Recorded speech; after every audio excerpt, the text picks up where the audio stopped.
उपमुख्यमंत्री अजित पवार यांच्या अपघातासंदर्भात रोहित पवार ज्या पद्धतीने आग्रही भूमिका लावून या प्रकरणाच्या तपासासंदर्भात जी भूमिका घेतात त्याबद्दलची आहे। कारण रोहित पवार पोहोचले सीआयडी कार्यालयात आणि त्यांनी अधिकाऱ्यांची भेट घेण्याचा प्रयत्न केलेला आहे आणि या संदर्भात आता आणखी आरोपांचं सत्र जे आहे ते बघायला मिळते। सीआयडी ऑफिसला त्यांनी भेट दिली आज आणि व्हीएसआर कंपनी विरोधात आक्रमक भूमिका त्यांची पाहायला मिळते। अधिकारी न भेटल्यानं रोहित पवारांचा मात्र संताप झालेला पाहायला मिळाला। दरम्यान बोंदू खरात प्रकरणाचा आणि अजित पवारांच्या अपघाताचा नेमका काय संबंध आहे का असा सवालही रोहित पवारांनी यावेळी उपस्थित केलाय।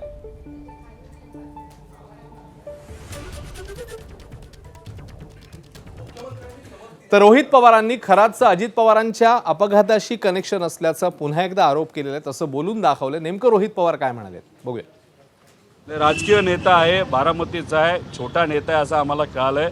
जो खराताच्या संपर्कात होता, खराताकडे जाऊन पूजा सुद्धा करत होता आणि दादांचे जे काही नेते जे कुणी खराताच्या संपर्कात होते त्या नेत्यांबरोबर आर्थिक व्यवहार त्या छोट्या नेत्याचे असतील असं आम्हाला त्या ठिकाणी कळतंय। आता आम्हाला जेवढी माहिती कळाली आम्ही सांगितलं, आता इन्व्हेस्टिगेशन पोलिसांनी करावं ना। दादांच्या तिन्ही घराबाहेर म्हणजे एक काटेवाडीचं घर, बारामतीचं घर आणि देवगिरी बंगला या तिन्ही घराच्या बाहेर अशा प्रकारच्या पूजा का झाल्या? मग खराताच्या अकाउंटमध्ये 27, 28 आणि 29 जानेवारीला उलाढाल का वाढली? एकीकडे या व्हीएसआर कंपनीबाबत रोहित पवार हे आक्रमक भूमिका घेत असतानाच खासदार पार्थ पवार यांनी मात्र याच व्हीएसआर कंपनीच्या विमानाने प्रवास केल्याचं आता समोर येते, कारण त्याची पावतीच प्रत्यक्षात समोर आलेली आहे। या विमान प्रवासाची पावती समोर आल्यानं ही चर्चा आहे, कारण शरद पवारांच्या स्नेहभोजन कार्यक्रमाला पार्थ पवार हे व्हीएसआर कंपनीच्या विमानाने पोहोचले।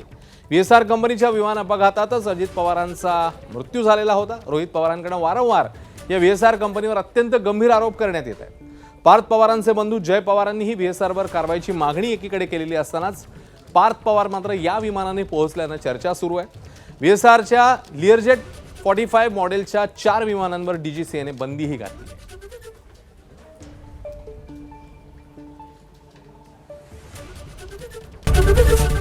एबीपी माझा, उघडा डोळे बघा नीट।